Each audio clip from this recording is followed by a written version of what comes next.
Құртқаның баққан бурлы, жасқа толып тай шықты, жалтырап маңдай ай шықты. Тайдан қынан бұл шықты, тасқа тиген тұяғы, көмірде ойып жаншыпты. Қынанан шығып төненді, күн көрмеген көбенді, жуандап мойны өссіндеп бір байталға жіберді. Бесісінде үйретті, жебек арқан қылаштап, таралып мойны өссіндеп, ұзын байлап сүйретті. 6 жасқа ақтатты, өзіне өлшеп борылдың, алтыннан тұрман қақтатты. Ат болар деп батырға буырылын мақтаттым. Мен Әзен Гаухар Жеңісбек қызы. Мен Әзен Аяулым Жеңісбек қызы. Біз Қазалы ауданының 70-ші орта мектептің оқушыларымыз.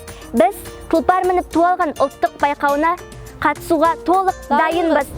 Жалпы қазақ баласын эпостық жырлармен тәрбиелеген, осы бізге кемшін тұстар болып қалып жатқан дүниені мемлекетіміз қолға алып, осы эпостық жырлар арқылы ата-ананың бере алмаған тәрбиесін жыр арқылы беріп, осыны насихаттағанына мен қатты бүгінгі күндері қатты ризамын.